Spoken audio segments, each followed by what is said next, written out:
amasị na-achụcha aja ma afụrụ ude ịmanye ihe mere ndị mmadụ. Ohanaeze kpọọ oku agbata ebe a taa ọ bụrụ mmadụ ebuo ma ntọbịa mmadụ Igbo ka nwere nsogbu, mana ilegharị anya taa anyị gafere iri gafee 20 ọ dịkwa ka mmadụ Igbo gafekwe 13 aka na-abịakwa. Nlegharị anya oge bụ ihe eji anyị na-ewepụ oge na amafe ụzọ ebe a taa. Ọ bụrụ na anyị si ka anyị tiwe mkpu gwa ụwa ka anyị si nọdụ, ụzọ ahụ aga n'ụzọ a taa. Mana unu na-anyụ n'afọ na COVID emega anyị na-agụla agụlụbịa gị. So eji m ohere a na-asị onye ọbụla bụ onye Igbo n'ebe a nke onye chiri biko ya zazi. Onye nọ na n'onu ya ma unu nwaanyị ji Igbo eme ọnụ, Igbo jikwazi emekwa ọnụ, bụ Chief Lady Aqueen Ibeto, Adabụzọ ndị Igbo.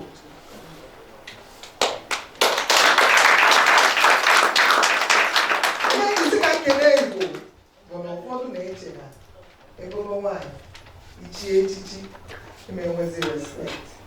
Igbo ndị di m ndị nna anyị adalụgo. Ọ ga-adị n'ụlọ niile na mma. Agakwara m akwụkwọ ma asị m kwuo n'oyibo, mana ihe anyị bịa bụ Ohanaeze Ndi Igbo menyere akwụkwọ. Ndị ọcha si on easy lies the head that wears the crown. Mana ndị nna m bụ ebe a mụrụ n'ụlọ Igbo si na egwu ada atụ afọ ụzọ. Chukwu kere nwa mgbe na-enyekwa ya ihe ọ ga-eji. Ohanaeze Ndị Igbo dịbara na gboo n'ala Igbo, ewee wegote Ohanaeze n'obodo Igbo. Mgbe a kpọgotere Ohanaeze n'obodo Igbo nke rubere afọ 17 na-abịa, Ohanaeze wee dịrị na United Kingdom. Ohanaeze dịrị 17. Onye abụmnwa bụ nwa ada unu wee na onye na ya bụ Ohanaeze wee gụrụ 12. Ọ dịkwa m ka mama ihe a na-eme na mmadụ anwụ na ya bụ ọsọ. Bifo na agwọ ọnya masị na-erukwa ebe m na-eje maka na onye nọrụ afọ 12 iwepụ 7 ewepụ 2 ihe fọdụla dị ọkwa mọch. Ọ karacha gbachaa ọ tọrọ nwa mọch. Ihe ji wee na-ebu ya taa bụ na ama m ihe a na-alụ na ya bụ Ohanaeze. Mmadụ ama esi n'ilo wụbata n'ime ụlọ gị gaba gị ebe ọ jiri ada eme eme na ị ga-anọ n'ụlọ wee mara ebe ọjị mara ebe ose ọjị.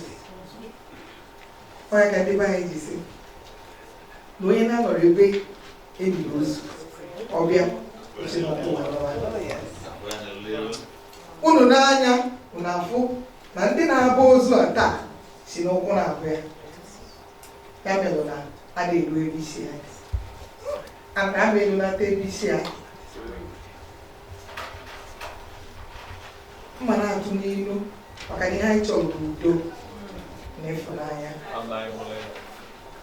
Onye mehie iwere ofu aka pụọ ịhụla were aka nke ọzọ kpuchite ya o wee bụrụ ofu.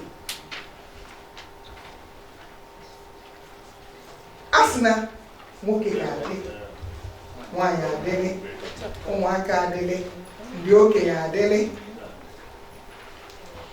Ewebelụkwanụ Igbo, mana nke si ibi ebe ya gosi ebe ọ ga-ebe. Anyị achọrọ nke ịkwa mmadụ, ya gosi ebe ọ ga-ebe ka o bele ebe enye anyị nsogbu anyị ejewe ụlọ ọgwụ anyị achọrọ ije n'ọgwụ anyị chọrọ ka onye ọbụla nọrọ ebe ọ ga-anọ obi adị ya mma ọ bụla onye Igbo nwee nghọta nwee ịfụnanya anyị abụla ofu wee lụọ ọrụ Igbo maka ọrụ dị n'ala Igbo. Asị m ka nke mee unu n'iwepụta oge unu ịpụta agụgo 100 days of office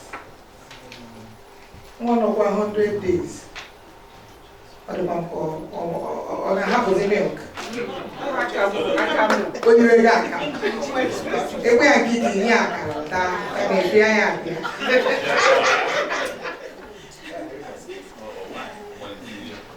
ịgbaghị ya bụ aka ma ịgbaghị ya bụ akara ọ bụzi aka oyiwe aka ya bụ nwata edida ya mana ibinye ya bụ sweet ma okpoko nwere ike ruju anyị achọrọ okpoko ndị anyị na ha na-eme ihe na-eje n'okpoko ajezie n'okpoko bido ọ ya gafere ọnọdụ na akpịrị enwe nsogbu mana ọ mecho maka na anyị ga-agbakọtakwa aka nye ha mmiri ọṅụṅụ ka hụ na gị ọgbada ihe anyị na-ebe atata bụ mmiri ọṅụṅụ ka anyị na-ekwu mmiri udo mmiri ịfụnanya nke a bụ first of its kind Ohanaeze ịpụta n'ụdị a wee hapụ London wee gaa wee gaa luo Milton Keynes. Unu n'anya taatụ na afọ n'ọbụrụ ndị London sọsọ n'ebe a enwere ndị isi South enwere ndị isi East enwekwara ndị isi all the way abadị nwee ndị isi Manchester Southampton. Ihe ha ji bịa bụ ka Igbo na-aga n'ihu. Gwanụ m ihe ga-emezi ka Igbo ghara ịga n'ihu. Maka gịnị? Agụtago ya bụ azụ mmiri na azụ. Ihe anyị chọzi kịta bụ gịnị? Ga-ejide ofe onugbo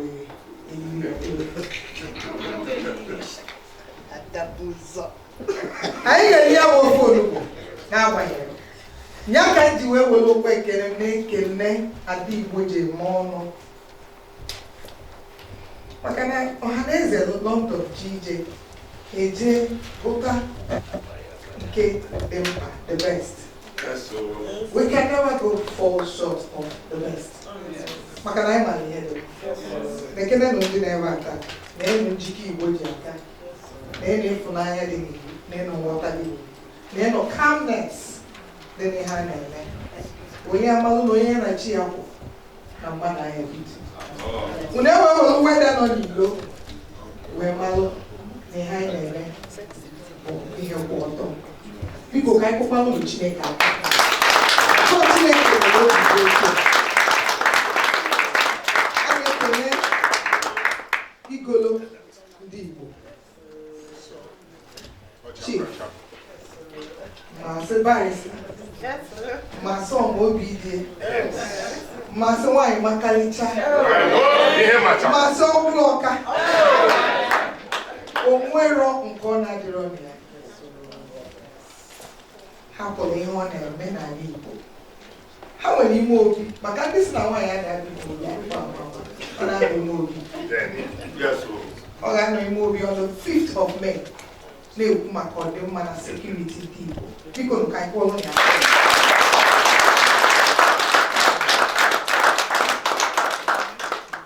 nwoke nkwo si na ya ka ya ka a na-ajụ ya ka ihe a ga-eche n'echiche osisi ọbụla ma one of the first black attorneys enwere n'obodo a bụ Chris Barrister Chris ọzọ ọ papa ya bụ onye echiri nwaanyị maka na ọ mụkata nwaanyị ọ dịka nwoke anyị abịa obecha ọbịa mụọ ụmụ nwoke na nta azụ mana nwere ụlọ ọ na-enwerọ maka na ụmụ ndị nwaanyị mezi ike na-enye ya one after the other onye be ha o wee sị ka a na-echi echi ọsịcharakwa ka a na-asị ya zawa ọgbanite ọgbada ọsị ha chere na ihe a chọrọ eze abụ gịnị so na Ohanaeze United Kingdom nwaanyị ọkwa n'ife unu nene ihe a gosiri unu n'onyonyo first First of its kind. No chichimunu about what chichim. No chichimunu. Ohanaeze, for the first in history of Ohanaeze Ndi Igbo prisons.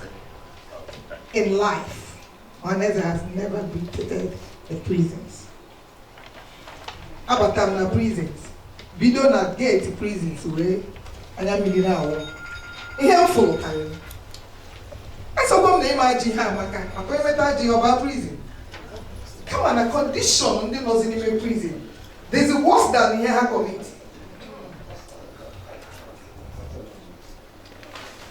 Prison Nigeria enwere uniform. Ihe a bụ show. Onye pụtara ilo ka iri. Ị na-abanye gị tela maka na ihe iyi ka ha yi. Ịbanye tufuo akwụkwọ gị ịnọdụzi anya. You'll be told ịma apụta ozi maka mara onye bụ onye until I chọta file. Mgbe I chọta file in Nigeria, you might end up being a prisoner or wearing a community. So when I put a video of the uniform, like I'm not knowing when I uniform on Ohanaeze. I said, Madam, you can go. Your own is identifiable. And they also, you know, naturally, I am waking guy. I know how to buy. Nakakon. Or age now when you're on a roof, my wife won't get more. Everybody nakakon. They are fully able Kubu. Open in or now, you can guide. And that's what when I was a nation. And then you start wondering, is this life? Can we Ohanaeze now? What is our job? Or Africa, not bad. Or even the United Kingdom, what do we do? How do we help ourselves? As na kulono. Before to say, I was in the United Kingdom, man. I'm getting to Nigeria. They have Nigeria big. United Kingdom is well developed. Why not the prison ever had to wait for Bada Mama? Oh, I didn't get here. Balance ya doing with. Good way to prison ever that. Oh, where okay, why come on the prison? No, do it. I can't hold the Amma. I can't watch it. But if we're on a prison in Nigeria, or Gaffey, Ohanaeze prison. In the prison come from one, from okay, for no. As we are talking today, all of your money in the prison are not buying. Kamaka is about now. No more space for one. But at the moment, for one can buy in the prison. I don't know, but you may hear me.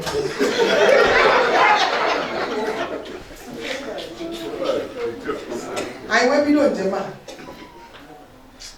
When Ohanaeze has no na Bible can I go there enough no the possible when they go Ohanaeze mama mommy me have just an acquire for the possible mama said no Ohanaeze is no ma for Ohanaeze akwa we do ni prison nsa kede him for kaina kede hu me I never IPOB no akola hin boom worry you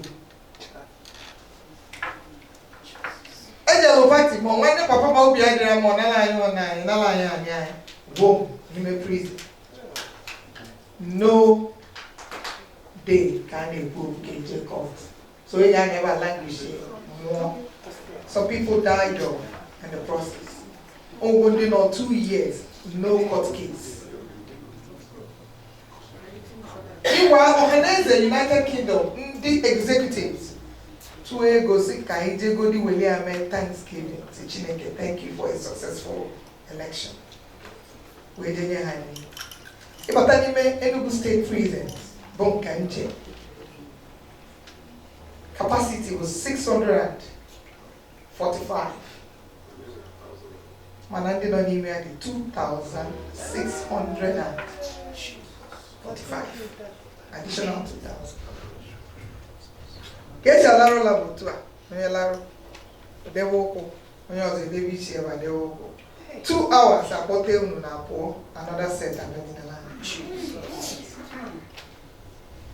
Gbagwa m ya, mara mma ihe, they did only for the whole day with what for.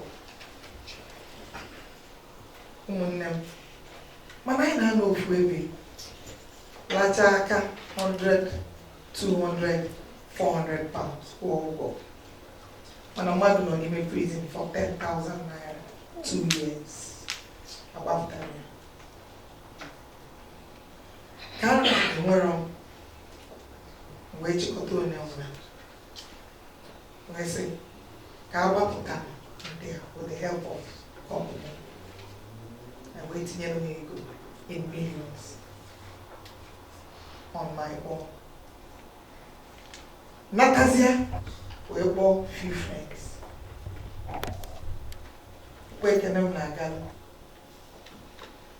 ndị Adabuzo Committee of Friends na Engineer Dr.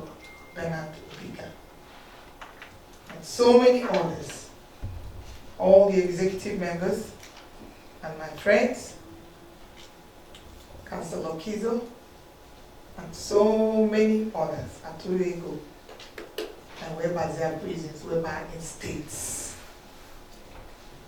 We're now about that states by states. I am about that go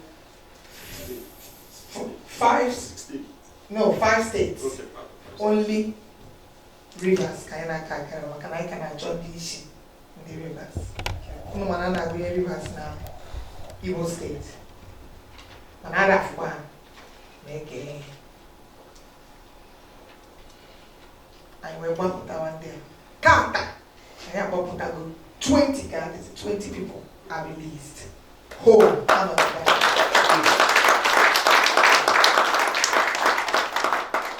No, Vija, follow that form every one that govern in Enugu State. Tomorrow, the follows 9 year election.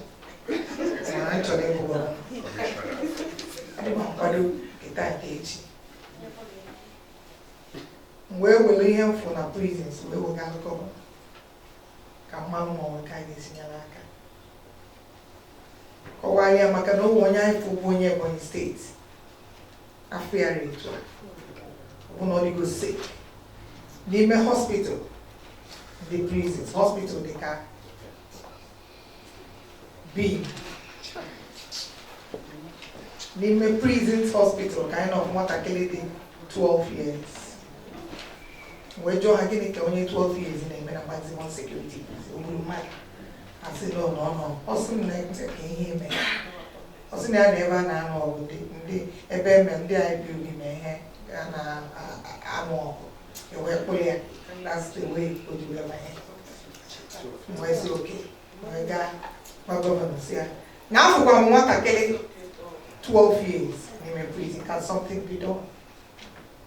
Also, now, boy, what? Where's the one?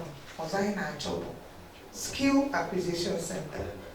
Maka na epopụta ndị a ka nwe ha ga-alụ less agha proposal. Do na ejikwa ha ndị anyị na-agbapụta ga-abụlili ndị tọrọ agụ n'ime nga. Anyị achọrọ ịgbapụta maka na ego dị nta. Ewe ghọtala anyị n'ime ụlọ ụka ndị obi ha gbanwego. Ndị nwego remorse na ndị chọrọ ịga n'ihu to progress their lives. Onya bụ ndị 20 ahụ na anọ. Still counting. I am finished here. Makego kaya. Onya keji former governor Ofija Kanwa. On the same process, I went for a land, which by the special grace of God, on Onaka already, and Nigeria and for Skill Acquisition Center.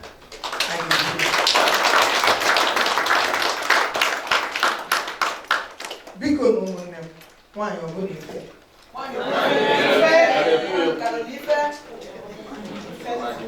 Achọkwa m nọ n'ọnụ ụmụ nwaanyị biko iwe nwere oge ụmụ nwoke ndị di m ndị nna m ndị ụmụnne m nwaanyị ọ bụla ihe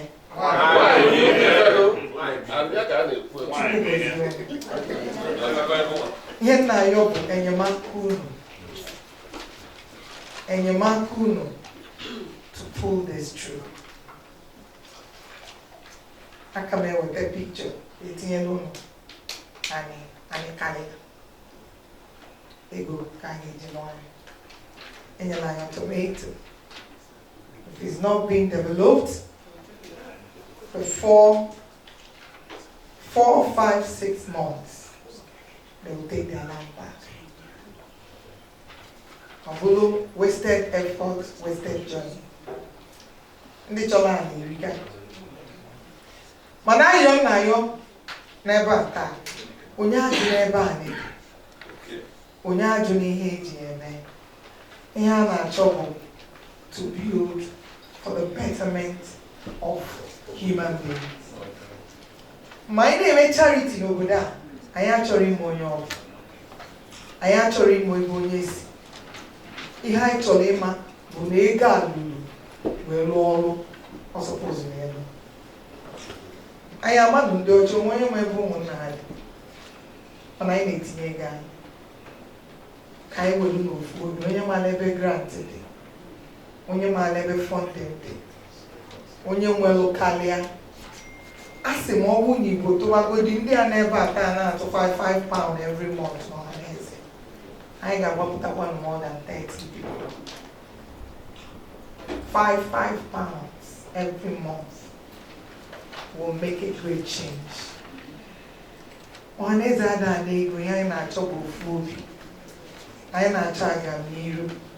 Onye ekwutọzina nkwutọ amenyela anyị aka, it will set us back. We will not move forward. Achọrọ m iwere time unu maka time dị precious. Mana asị m Chukwu gọzie ụmụ niile n'ofu. Unu echefukwana na ọ bụrụ ọsọ na Nigeria ka ọrụ anyị. Anyị nọkwa ọlụ na United Kingdom. Anyị agawagokwa, we are working with few lawyers. Ka anyị banyekwa into prisons na United Kingdom member. We chọpụtawa ndị Igbo nọ na prisons. Malụdị aka anyị ga-enyere ha. The team of lawyers ga-alụ ya for 4 years. We'll be doing that for 4 years. That's 4 years ago, came the show. Actually, I cannot guarantee, but we will work towards it to continue. I work in a phone, when I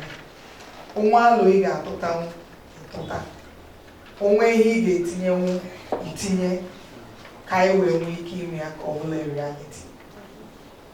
I needed detention centers. Makana nke a kịta ọ bụgoro na Igbo ebuzi ha afọ afọ. Ọ bụrụ ibu mmadụ je dọmpụ ya n'obodo ọzọ n'isi, inyezie ya 5,000. Jụọ ụlọ mụ na unu 5,000 idikata na ene idika nice. Ibie ya 2 months, depending on nsogbu nke ọha. Ọ bụzi ya ya akpọtazi na UK, ma try ịnọzi na Uganda. So all of it. Maka very soon.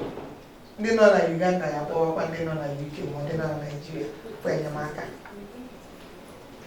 So there's job to be done. Ọnya bụ ihe anyị jipụta. Ọnya ka anyị jisi ka anyị lụọ onwe anyị nso. Unu na-anya na họl anyị nọ taa maka ndị ekwu nke m ga na-alụtụ aka ebe niile maka onye ma abịakwute iwe wenyere ya ga-emu ntị esi ma olu. Anyị tụrụ ego wee mee ihe anyị na-eme ebe a taa to be a reality. The summit committee na ndị bi n'obodo a bụ Milton Keynes, bụ Nọdụke, Chief Sam and Lady Adegwu. With the help of dignitaries ọzọkwa dị iche iche. Ọ dịka ọchịagha ụkpọ, ma dịka ndị executives anyị, anyị dịsa ndị dị iche iche. Nọkwa ebe a melia ọbụlụ reality. Chukwu goziere ụmụ niile. Mana ngwa na ya anọfego taịm anyị na anyị etinyekwa ego maka anyị apụgo n'ihe anyị ndị ọcha dị achịkwa. Mfe anya na-apụ ebe a taa anyị emezuo ego ha. So anyị burukwa n'obi ma anyị na-ana. Anyị ama ejide mmadụ na nwụrụ kama na free will of anyị wee mee ya ka ọ bụla reality. Biko anyị na-eme na ya ka ihe nwanne na-eme na ya n'obi ọma. Ha bụrụ ụlọ a na-ama na okwute a na-atụ na ọ dị ka anyị adịgo used to it. Ọnụ bụkwa okwu ka ọ ha na-ekwu, ọnụ anyị echenjiri okwu, ọnụ kwure, mana onye njem agaghị eso onye ji. Onye ejiji na-akọnye anyị n'ọrụ onwe ya. Ohanaeze adịgo, Ohanaeze ga-adịgide. Long live Ohanaeze Ndi Igbo United Kingdom. Long live Ohanaeze Ndi Igbo General. Ukpo ekene m ka na-agakwalụ onye isi anyị bụ Ambassador Prof. Obi ọzọ bụ onye njekwa ga-esi nekwa ka ije anyị si dị n'ọsọ na ya nwetara akwụkwọ. Ihe ndị pụtara a na-ekwu ya bụ maka onye akọọlụ. Asị m onye ọbụla bụtakwa ọnụ n'ọnụ họs ka ọ ghara ịbụ na akọọlụ gị na asị na asị ọzọ asị ọnụ. Ambassador George Ogbueze wee sị anyị welu na akwụkwọ ọnụ na-aga n'iru. Ohanaeze cannot endorse two people or two organizations. It's one at a time. Yes. And Ohanaeze Ndi Igbo United Kingdom, under the leadership of Nwa is purely endorsed.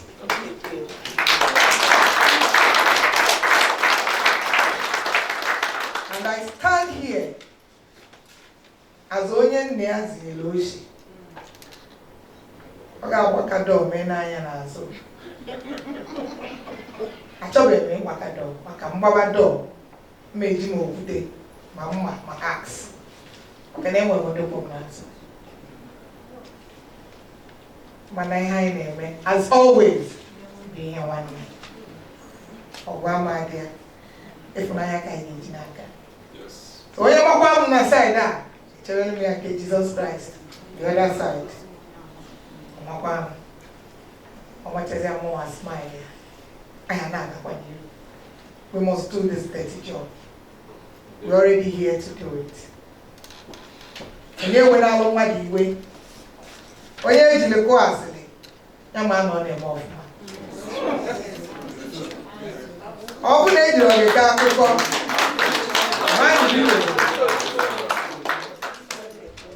ndị kwuli ya n'okwu anyị dị ọzụzụ akpa gị chaa n'ụzọ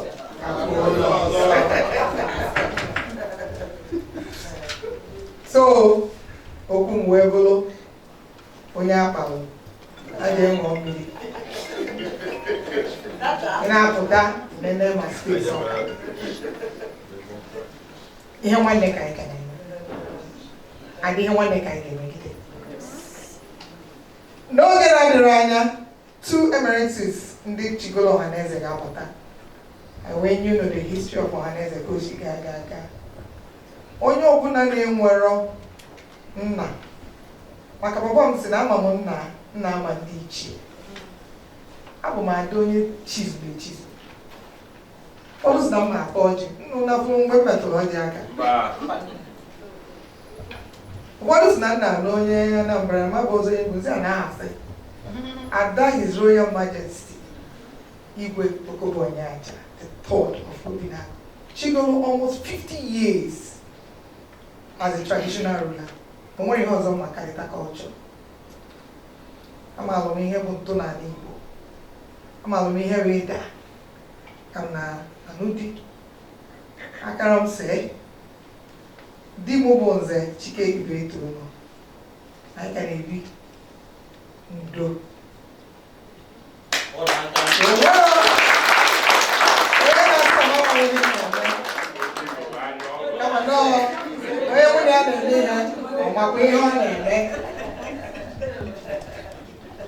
Ya bụ ihe doro m anya ọfụma. Nka ga na-adara ụmụ nwoke ruo echi mana mma alụ ọrụ aza nwada Enugu steeti To God be the glory. One day more in ever. I did a video. I know to Anambra. On a dabba. Ganada Bakidwa. In a way, I know we can be nowhere about one. I give you.